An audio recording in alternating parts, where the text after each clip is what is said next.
بسم اللہ الرحمن الرحیم۔ السلام علیکم everyone, welcome back to my channel. انشاءاللہ آج ہم نحو کا دوسرا لیکچر پڑھیں گے، تو اللہ تعالیٰ سے دعا ہے کہ اللہ تعالیٰ اس لیکچر کو بہترین طریقے سے مجھے کرنے کی توفیق عطا فرمائے اور آپ کے لیے آپ کا ذہن پوری طریقے سے حاضر رکھے۔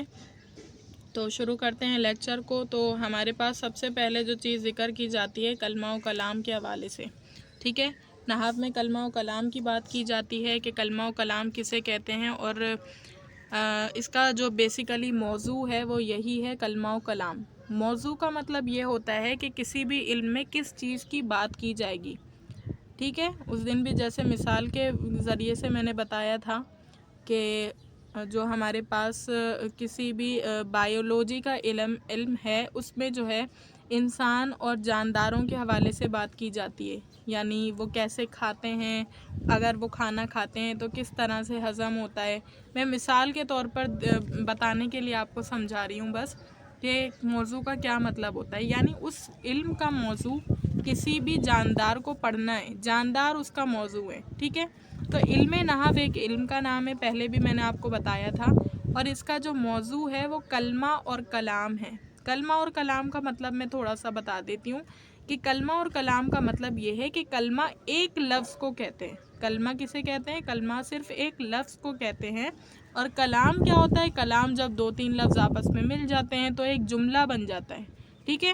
اس جملے کو ہم کلام کہتے ہیں۔ سمجھ میں آ رہی ہے؟ یعنی علم نحو میں ہم کس چیز کے بارے میں پڑھیں گے؟ کلمے کے، یعنی ایک ایک لفظ کے بارے میں بھی پڑھیں گے اور پورے جملے کے بارے میں بھی پڑھیں گے۔ یہاں تک کلیئر ہے؟ سمجھ آئے؟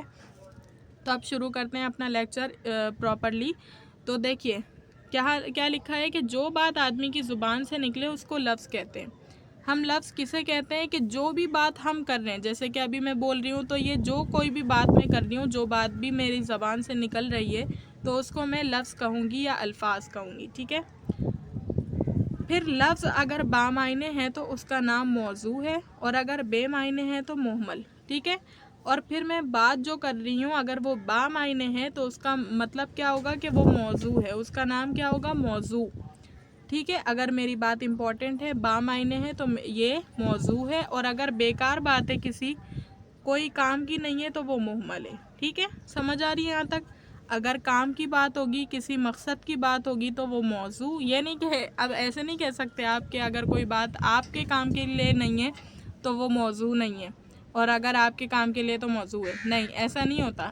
اس کا مطلب یہ ہے کہ نحو کی زبان میں نحو کے طور طریقے سے دیکھا جائے گا کہ اس کی بات کی کوئی اہمیت ہے یا نہیں ہے۔ ابھی آپ کو پتہ چل جائے گا کہ کس بات کی کوئی اہمیت ہوتی ہے اور کس بات کی کوئی اہمیت نہیں ہوتی، ٹھیک ہے۔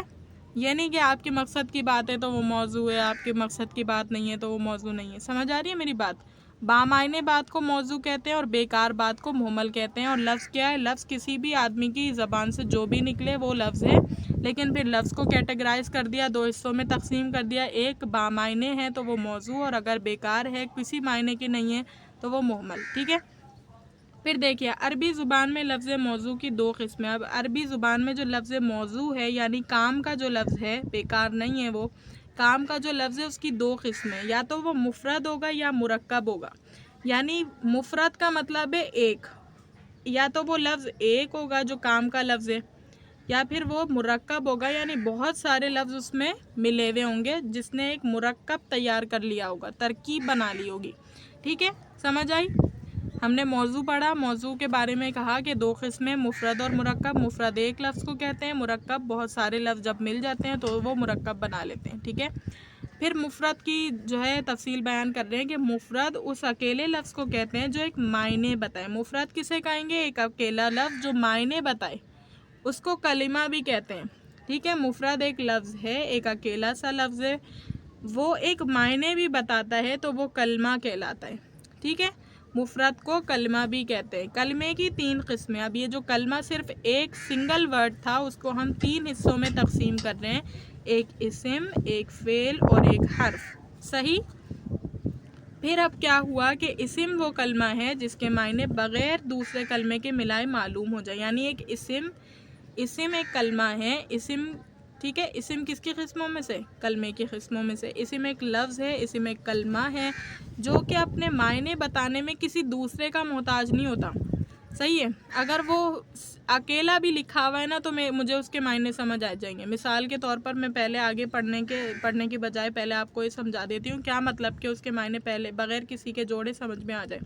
جیسے اگر میں کہوں بابن، بابن کا مطلب عربی میں ہوتا ہے دروازہ، ٹھیک ہے، بابن کا مطلب دروازہ ہے۔ اب باب کا لفظ لکھنے پر مجھے اس کے ساتھ کوئی اور لفظ جوڑنا نہیں پڑا تاکہ میں اس کے معنی سمجھا سکوں، نہیں، بلکہ باب لکھ دیا تو آپ کے سمجھ آ گیا۔ اگر آپ کو اس کے معنی پتہ ہیں تو آپ کو سمجھ آ جائے گا کہ یہ کس کی بات ہو رہی ہے؟ دروازے کی، ٹھیک ہے۔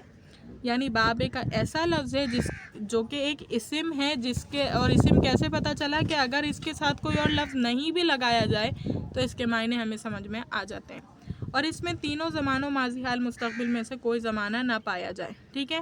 یعنی یہ اسم جو ہوگا اس میں کوئی زمانہ وغیرہ نہیں پایا جائے گا، بس ایک لفظ ہوگا جو اپنے معنی بتانے میں کسی دوسرے کا محتاج نہیں ہوگا، ٹھیک ہے۔ باب کوئی محتاج نہیں ہے کسی دوسری چیز کا کہ اس کے معنی پتہ چل سکے، اور نہ ہی اس میں کوئی معنی۔ اگر میں باب کہہ رہی ہوں دروازہ تو یہ نہیں ہے کہ دروازہ تھا یا دروازہ بھی ہے یا دروازہ ہوگا، نہیں، ایسی کوئی بات نہیں ہے، بس دروازہ دروازہ ہے، دروازے میں ایسا کوئی زمانہ نہیں ہے، تو پتہ چلا کہ یہ کیا ایک اسم ہے۔ جیسے کہ رجل یعنی آدمی، علم علم، مفتاح چابی۔ اسم کی 3 قسمیں ہیں، جامد، مصدر، مشتق۔ اب جو اسم ہیں اس کو بھی ہم نے تقسیم کر دیا 3 حصوں میں، ٹھیک ہے، جامد، مصدر، مشتق، صحیح ہے۔ اب پڑھ لیتے ہیں جامد، مصدر، مشتق کیا ہے۔ یہ یاد رکھیے گا کہ جامد، مصدر، مشتق کس کی ٹائپس ہیں، تو جامد، مصدر، مشتق اسم کی قسمیں، ٹھیک۔ تو جامد وہ اسم ہے جو نہ خود کسی لفظ سے بنا ہو اور نہ اس سے کوئی اور لفظ بنتا ہو، جیسے رجل، فرس، ٹھیک ہے۔ جامد سمجھے پہلی سیڑھی ہے، یعنی جامد سے پہلے اور کوئی سیڑھی نہیں تھی، جامد پہلی سیڑھی ہے، اب آگے والے آنے والے جامد سے ہو کر گزریں گے، صحیح ہے۔ تو جامد کیا ہے؟ پہلی سیڑھی، اس سے پہلے اور کوئی سیڑھی نہیں ہے۔ تو جامد وہ لفظ ہے جو خود نہ کسی لفظ سے بنا ہو اور نہ اس سے کوئی اور لفظ بنتا ہو، یہاں پر جو ہے کیا ہوگا، یہاں پر کوئی اور لفظ بھی اس سے نہیں بنے گا۔ یہ بات تو میں نے بتا دی کہ یہ خود کسی سے نہیں بنا ہے، لیکن اس سے بھی کوئی اور لفظ نہیں بنے گا، کیونکہ یہ لفظ ہی ایسے ہوتے ہیں، رجل، فرس۔ رجل کا مطلب آدمی، فرس کا مطلب گھوڑا، ٹھیک ہے۔ اب یہ 2 لفظ ایسے ہیں اور ان جیسے مشابہت رکھنے والے بہت سارے جامد اسم ہیں جو ان سے کوئی اور لفظ نہیں بنتا، ٹھیک ہے۔ اس کے بعد ہے مصدر۔ مصدر وہ اسم ہے کہ جو خود تو کسی لفظ سے نہیں بنتا مگر اس سے بہت سارے لفظ بنتے ہیں، جیسے نصر، ضرب۔ اب مصدر کیا ہوا؟ مصدر ایک سیڑھی آگے آ گئے، جامد سے ایک سیڑھی آگے آ گئے۔ اب اس میں کیا کوالٹی، کیا خاصیت آ گئی کہ اس سے دوسرے لفظ بنتے ہیں، ٹھیک ہے۔ مصدر وہ ہے جو خود تو کسی لفظ سے نہیں بنا، ٹھیک ہے، کیونکہ اگر جامد بنا رہا ہوتا تو مصدر جو ہے اس سے بن جاتا، لیکن جامد کسی کو نہیں بناتا، تو اس وجہ سے مصدر بھی ایک ایسا لفظ ہے جو خود ہی بنتا ہے، لیکن اس نے یہ کوالٹی اپنے اندر لا لی کہ یہ دوسروں کو بنا سکتا ہے، صحیح ہے۔ اس سے بہت سارے لفظ بنتے ہیں، جیسے نصر، ضرب، ٹھیک ہے، نصر مدد کرنا، ضرب مارنا۔ اب اس سے آپ پوری گردان بنا سکتے ہیں، مصدر ہے، نصر، نصر، ینصر، ناصر، ٹھیک ہے، فہوا، اس طرح سے بہت سارے، ضربہ سے بھی، ضرب، یضرب، ضارب، اس طرح سے بہت سارے الفاظ بن سکتے ہیں۔ پھر مشتق کیا ہے؟ مشتق وہ اسم ہے جو مصدر سے بنا ہو، جیسے ضرب سے ضارب، نصر سے ناصر۔ مشتق کیا ہے؟ جو مصدر سے بنے، جیسے ضرب سے کیا بنایا ہم نے؟ ضارب، ضرب مارنا اور ضارب مارنے والا، نصر مدد کرنا، ناصر مدد کرنے والا، ٹھیک ہے۔ مشتق کیا ہے؟ جو مصدر سے بنا ہو۔ پکی یاد کرنی ہے ان ساری تعریفات کو تاکہ دماغ میں کوئی کنفیوژن نہ رہے، ایک کے بارے میں بات کی جائے فر آپ بولنا شروع کر دیں کہ یہ چیز یہ ہے، ٹھیک ہے۔ تو اب فعل کیا ہے؟ دیکھیں ہم نے اسم کی قسمیں پڑھ لی، اسم کی 3 قسمیں تھی، جامد، مصدر، مشتق۔ اسم کا کام ہو گیا ختم، اب ہوا ہے فعل شروع۔ فعل کیا ہے؟ فعل دوسری ٹائپ ہے، فعل دوسری قسم ہے کس چیز کی؟ کلمے کی، کلمے کی دوسری قسم کا نام ہے فعل۔ اب فعل وہ کلمہ ہے جس کے معنی دوسرے کلمے کے ملائے بغیر معلوم ہو جائیں۔ بالکل ایگزیکٹلی اسم ہے اس معاملے میں. یہ اتنی جو بات ہے بالکل اسم والی ہے کہ دوسرے کلمے کے ملائے بغیر اس کے معنی بھی معلوم ہو رہے ہیں. اب آئے گا فرق. اور اس میں کوئی زمانہ بھی پایا جائے. اسم میں کوئی زمانہ نہیں پایا جاتا تھا لیکن فعل میں کوئی زمانہ پایا جائے گا. جیسے نصرہ ینصرو، ضربہ یضربو. نصرہ اس نے مدد کی یعنی پرانے زمانے میں مدد کی اس نے. ینصرو وہ مدد کرتا ہے یا مدد کرے گا. میں نے آپ کو اس دن بھی بتایا تھا کہ ینصرو جو فعل مضارع ہوتا ہے اس میں موجودہ زمانہ بھی پایا جاتا ہے اور آنے والا زمانہ بھی پایا جا رہا ہوتا ہے. ٹھیک ہے، یعنی ینصرو کا مطلب یہ بھی ہو سکتا ہے کہ وہ ابھی مدد کرتا ہے اور یہ بھی کہہ سکتے ہیں کہ وہ مدد کرے گا. اس کے آگے پیچھے جب جملے میں یہ لفظ آئے گا ینصرو کا تو آگے پیچھے کے الفاظ سے پتہ چل جائے گا کہ ابھی کی بات ہو رہی ہے کہ ابھی وہ مدد کرتا ہے یا آنے والے زمانے میں کرے گا. اسی طرح ضربہ اس نے مارا، یضربو وہ مارتا ہے یا مارے گا. ٹھیک ہے. اب فعل کی 4 قسمیں. فعل کی کتنی قسمیں؟ فعل کی 4 قسمیں. ماضی، مضارع، امر. نہیں، تھوڑا سا بتا دیتی ہوں. صرف میں بیان ہو چکی ہیں، یہ لکھا ہوا ہے یہاں پر، لیکن آپ کو پتہ ہونا ضروری ہے. ماضی. ماضی کا مطلب ہے ہر وہ فعل جس کا تعلق پچھلے زمانے سے ہو. یعنی اس نے مارا. مارنے کا کام کب کیا اس نے؟ پرانے زمانے میں، پچھلے زمانے میں. تو یہ کیا ہے؟ فعل کی کون سی قسم ہے؟ پہلی قسم ہے ماضی کا فعل، پرانا فعل. کوئی کام جو پرانے زمانے میں ہوا وہ فعل ماضی ہے. مضارع یعنی وہ یا تو ابھی کرتا ہے یا آنے والے زمانے میں کرے گا تو ہم کہیں گے فعل مضارع ہے وہ. امر. اگر کسی چیز کا حکم دیا جا رہا ہے کہ تم مارو، مارنے کا حکم ہے تو یہ ہم کہیں گے فعل امر ہے. آرڈر والا امر ہے. نہیں یعنی اگر کسی کام سے روکا جا رہا ہے، اگر میں کہوں مت مارو تو یہ نہیں ہے. یعنی فعل کی 4 قسمیں ہو گئی. ایک یہ کہ اگر کوئی فعل پرانے زمانے میں کیا گیا ہے، گزشتہ زمانے میں، تو ماضی کا ہے. اگر موجودہ زمانے میں یا آنے والے زمانے میں کیا جائے گا تو وہ مضارع ہے. اگر کسی چیز کا حکم دیا جا رہا ہے کہ مارو تو یہ امر ہے، آرڈر ہے. اگر کسی چیز سے روکا جا رہا ہے نہیں کرو، مت مارو تو یہ نہیں ہے. صحیح ہے. اس کے بعد ہے ہمارے پاس حرف. تو حرف وہ کلمہ ہے جس کے معنی دوسرے کلمے کے ملائے بغیر معلوم نہ ہوں. حرف کیا ہے؟ جس کے معنی معلوم نہیں ہوں گے جب تک ان کے ساتھ دوسرے کلمات نہ ملا دیے جائیں. دیکھیں اسم اور فعل میں ہم نے پڑھا تھا کہ ان کے معنی بغیر کسی دوسرے کلمے کے ملائے بھی معلوم ہو جاتے تھے، لیکن حرف میں ایسا نہیں ہوگا. حرف میں جب تک دوسرے لفظ اس کے ساتھ نہیں آئیں گے تو ہمیں نہیں پتہ چلے گا کہ حرف کیا ہے. دیکھیے مثال دیتی ہوں میں آپ کو. یہ جو خرج زید من الدار والا جملہ ہے، اس میں من جو ہے یہ حرف ہے. ٹھیک ہے. اور دخل عمرو فی المسجد میں فی حرف ہے. پہلے میں ان کے معنی بتا دیتی ہوں کیا ہے. تو من کا مطلب ہے سے. اب سے کا اپنا کوئی مطلب ہوتا ہے؟ نہیں. ٹھیک ہے.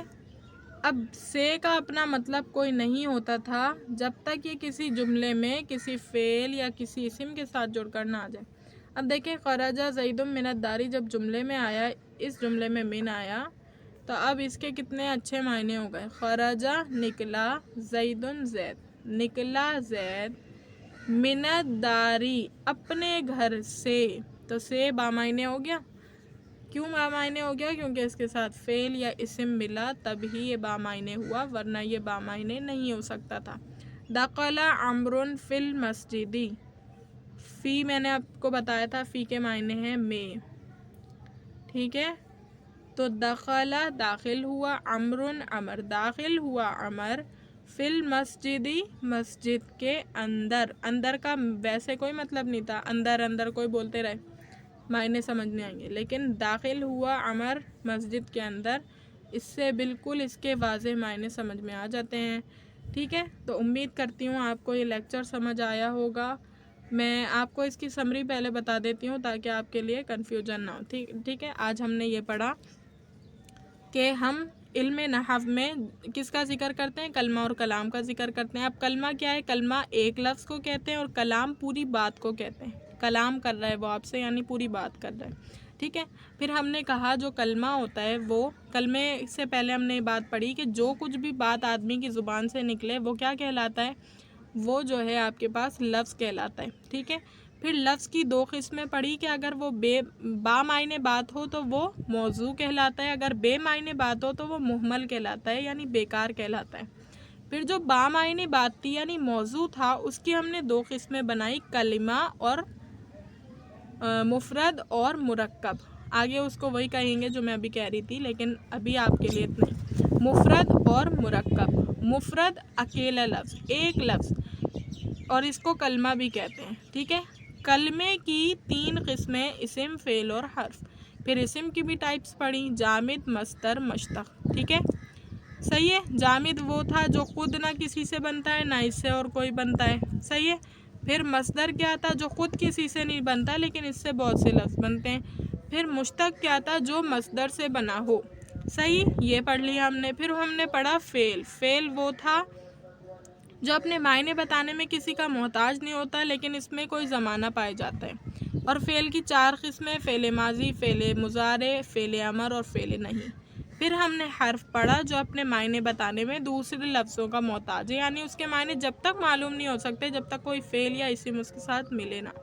جیسے من فی. پھر اس کی مثالیں پڑھی: خرج زید من الدار، دخل عمرو فی المسجد. ٹھیک ہے. امید کرتی ہوں آپ کو آج کا لیکچر ازبر طریقے سے، بہت اچھے طریقے سے سمجھ میں آیا ہوگا.